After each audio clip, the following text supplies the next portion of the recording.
పెద్దవాళ్ళే కాదు, ముసలాళ్ళే కాదు. ఆ కాన్ఫిడెంట్ ఏమవుతుందంటే వీళ్ళు వద్దన్నారు కాబట్టి నేను బాగా గట్టిగా చదవాలి అని అనుకుంటాం. కాదు, అది కూడా చాలా మొండితనం పోతుంది. అద్దుగో మా నాన్న మేము అడిగితే ఇవ్వలేదు అన్న ఆలోచన కాబట్టి మనం ఎప్పుడైనా దేన్ని కూడా తీసేయకూడదు. మొండితనం ఒకసారి మంచి జరుగుద్ది, చెడు జరుగుతుంది. Hi, hello. ఈరోజు మనం మొండితనం గురించి మాట్లాడుకుందాం.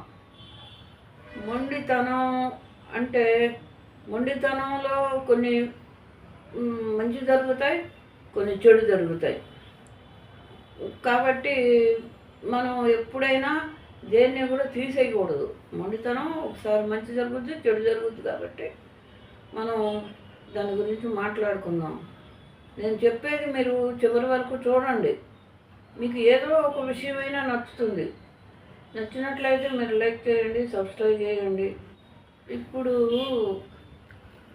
పిల్లలే కాదు, పెద్దవాళ్ళే కాదు, ముసలాళ్ళే కాదు, ఎవరికైనా ఉంటుంది మొండితనం.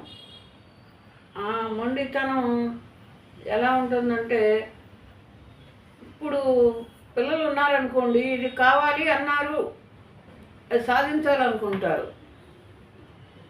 సాధించాలి, కాదనకూడదు. ఎందుకంటారేమో అదే పట్టుదల పెద్దయ్యాక చదువులోనూ, ఆటల్లోనూ, ఇంకో విషయంలోనూ, జాబ్ విషయంలోనూ వాళ్ళకి పట్టుదల వస్తుంది. కానీ ఒక్కోసారి మూర్ఖంగా పోతారు పట్టుదల. అది మంచిది కాదు విషయం. కాకపోయినా అది కావాలి అని అంటారు. మీరు సపోజ్ ఒక ఎక్స్కర్షన్ ఉందనుకోండి, ఇప్పుడు పిల్లలు చిన్నపిల్లలు పంపితే ఇబ్బంది అని మనం అనుకుంటాం. కానీ వాళ్ళు ఎలా అనుకోరు. అందరూ వెళ్తున్నారు, మేము వెళతాం, వెళ్ళాల్సిందే అని పట్టుబడతారు. అలాంటప్పుడు మనం సర్ది చెప్పుకోవాలి. వినరు అనుకోండి, ఇక తప్పదు. కానీ మొండితనం పోతే ఎంత మంచి జరుగుతుందో అంత చెడు జరుగుతుంది.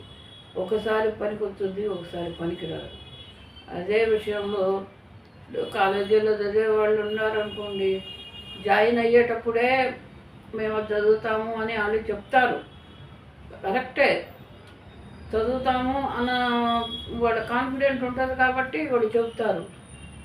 ఆ కాన్ఫిడెంట్ని వద్దన్నా కానీ జాయిన్ అయ్యి మొండిగా ఉన్నప్పుడు ఆ కాన్ఫిడెంట్ ఏమవుతుందంటే వీళ్ళు వద్దన్నారు కాబట్టి నేను బాగా గట్టిగా చదవాలి, నేను నా మాట నెగ్గించుకోవాలి అనే కాన్ఫిడెంట్ ఉండి వాళ్ళు చదువుతారు. లేదు, అప్పుడు ఆ తీసుకున్న సబ్జెక్ట్ కరెక్ట్ కాదనుకోండి, ఏమవుతుంది, చదవలేకపోతారు. మనం చెప్పినా వాళ్ళు అర్థం చేసుకోరు. కాబట్టి మొండితనం పోవటం ఒక రకంగా బాగానే ఉంటుంది. కానీ అది మంచి జరిగితే బాగుందనుకుంటాం, లేదంటే బాధపడతాం. ఇప్పుడు ఎవరైనా సరే, ఆఖరికి మా ఇంట్లో మా కుక్క పిల్ల ఉంది. అది మాటలు అన్నీ తెలుసు. కానీ మనం ఏమనుకుంటాం, ఏముందిలే అని అనుకుంటాం. కాదు, అది కూడా చాలా మొండితనం పోతుంది. ఎలా పోతుందో తెలుసు మీకు?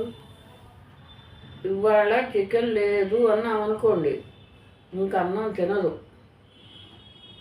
అంతే. 6ంటికి స్నాక్స్ పెట్టమంటుంది, పెట్టలేదనుకోండి, దానికి తెలుసు ఇంట్లో అది కూడా జ్ఞానం ఉంటుంది. మళ్ళీ ఇంట్లో ఏమీ లేవు అనుకుంటే మాత్రం ఇంకేం మాట్లాడదు. మామూలుగా దానికి పెట్టి బిస్కెట్లు పెడతాము, తింటుంది, అయిపోతుంది. అదే ఇంట్లో ఉండి మేము పెట్టలేదనుకోండి, అలానే సతాయిస్తుంది పెట్టేదాకా. ఇప్పుడు దాన్ని ఏమంటారు? మొండితనం అంటారు కదా. దానికి ఏమన్నా తెలుసా? భాష తెలుసా?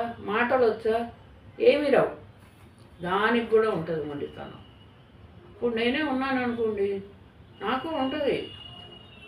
ఇవాళ డబ్బులు లేవనుకోండి, చెప్తారు పిల్లలు, లేవన్నా ఇవాళ వెళ్ళాలి అనుకుంటే వెళ్ళాలి, అంతే. అది ఒక్కోసారి సక్సెస్ అవుతుంది, ఒక్కోసారి ఫెయిల్ అవుతుంది. ఫెయిల్ అయితే తిడతారు, సక్సెస్ అయితే బాగా చేసావమ్మా అంటారు. ఇలా ఉంటాయి. కాబట్టి మనం ఏదైనా సరే చేసే పనిని మొండితనం పోవద్దు.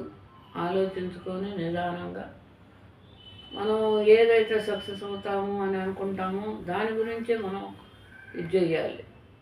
అట్లాగే ప్రతి విషయాన్ని అంత ఆలోచించక్కర్లేదు. ఒక్కోసారి అమ్మవాళ్ళు చెప్పింది వినొచ్చు. ఇప్పుడు నాన్న ఉన్నారనుకోండి, ఆయన ఆలోచన ఎలా ఉంటుందంటే వేరే ఉంటుంది. ఇప్పుడు పిల్లల ఆలోచన వేరే ఉంటుంది. ఆయన ఏమనుకుంటాడు, అరే ఇప్పుడు వీళ్ళు వద్దన్నది చేస్తున్నారు, డబ్బులు వేస్ట్ అవుతాయనే ఆలోచన ఆయనకుంటుంది. అద్దుగో మా నాన్న మేము అడిగితే ఇవ్వలేదు అన్న ఆలోచన వాళ్ళని మొండిగా తయారు చేస్తుంది. అలా ఆలోచించొద్దు. పిల్లలు చెప్పింది అర్థం చేసుకోండి. ఎందుకు చదువుతున్నారా, అడిగినప్పుడల్లా వాడు చేస్తున్నారు కాబట్టి ఇవాళ ఎందుకు వద్దన్నారు అనే విషయాన్ని పిల్లలు అర్థం చేసుకోండి.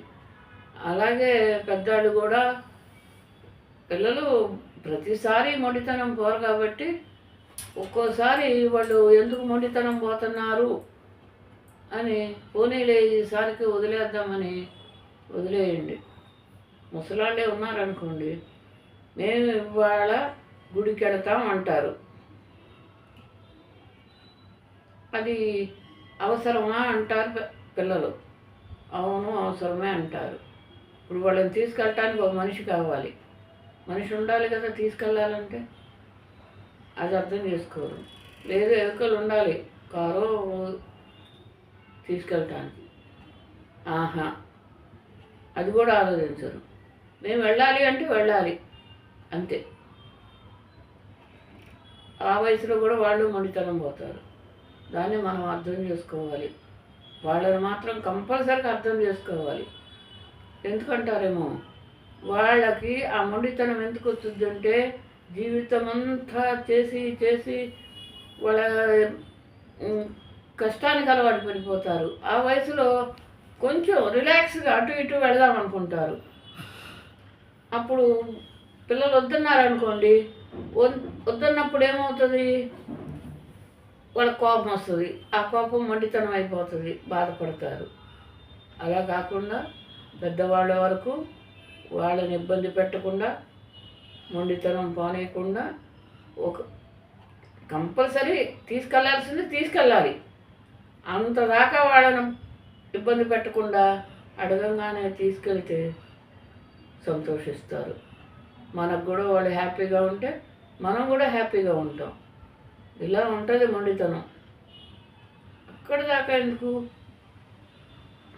ఎగ్జామ్స్ వస్తున్నాయి అని తెలిసి కూడా పిల్లలు చదవరు. చదవమంటే అన్నీ వచ్చినాయి అంటారు. కానీ అది మనం ఒప్పుకోకూడదు. ఎందుకంటారేమో, వాళ్ళు అనుకుంటారంతే. ఇంకోసారి చదవండిరా, రేపు ఏమొస్తాయో మొత్తం ఇంకోసారి రివిజన్ చేసుకోండి అని మనం చెప్పాలి. ఇట్లాంటి వాటిట్లో పిల్లలు మహామండిగా తయారవుతారు. అక్కడ ఇప్పుడు తినే విషయమైనా సరే, ఇప్పుడు మాకు ఇది కావాలి అంటే అది కావాలి అంటారు. ఇవాళ ఈ జంక్ ఫుడ్లు వచ్చినాక మనం ఇంట్లో చేసినవి వాళ్ళకేమీ నచ్చట్లేదు. ఇప్పుడు నాకు ఇది కావాలి అన్నారనుకోండి, అది తేవాల్సింది. అలా ఉంటున్నాయి పరిస్థితులు. మనం వాళ్ళని అర్థం చేసుకున్నాం, అలాగే పిల్లలు కూడా మనల్ని అర్థం చేసుకొని మనకు కూడా కొంచెం ప్రశాంతతనిస్తే బాగుంటుంది. తెలుసు, చిన్న పిల్లల కాడ నుంచి తెలుసు వాళ్ళు ఏం చేస్తున్నారు, ఎంత మొండితనం పోతున్నారు, అమ్మ నాన్నని ఎంత ఇబ్బంది పెడుతున్నారు అనే విషయం కూడా ఇవాళ పిల్లలకు తెలుస్తుంది. అలా కాకుండా కొంచెం పిల్లలు కూడా, ఎందుకంటే ఇవాళ పిల్లల గురించి ఎందుకు చెబుతున్నానంటే, పిల్లలు కూడా ఫోన్లు చూస్తున్నారు. ప్రతి వాళ్ళు పిల్లల చేతిలోనే ఎక్కువ ఉంటున్నాయి ఫోన్లు. కాబట్టి పిల్లలు కూడా పేరెంట్స్ని అర్థం చేసుకోండి, వాడు చెప్పింది వినండి, మొండితనం పోబాకండి. ఇది నేను చెప్పేది. కాబట్టి మనం అందరం ఎవరికి వాళ్ళు ఆలోచించుకొని మనం ప్రశాంతంగా ఉండటానికి ముందుకెళదాం. అలాగే ఇది మీకు నచ్చినట్టయితే లైక్ చేయండి, సబ్స్క్రైబ్ చేయండి, ఏదన్నా చెప్పాలనుకుంటే కామెంట్ చేయండి. ఓకే.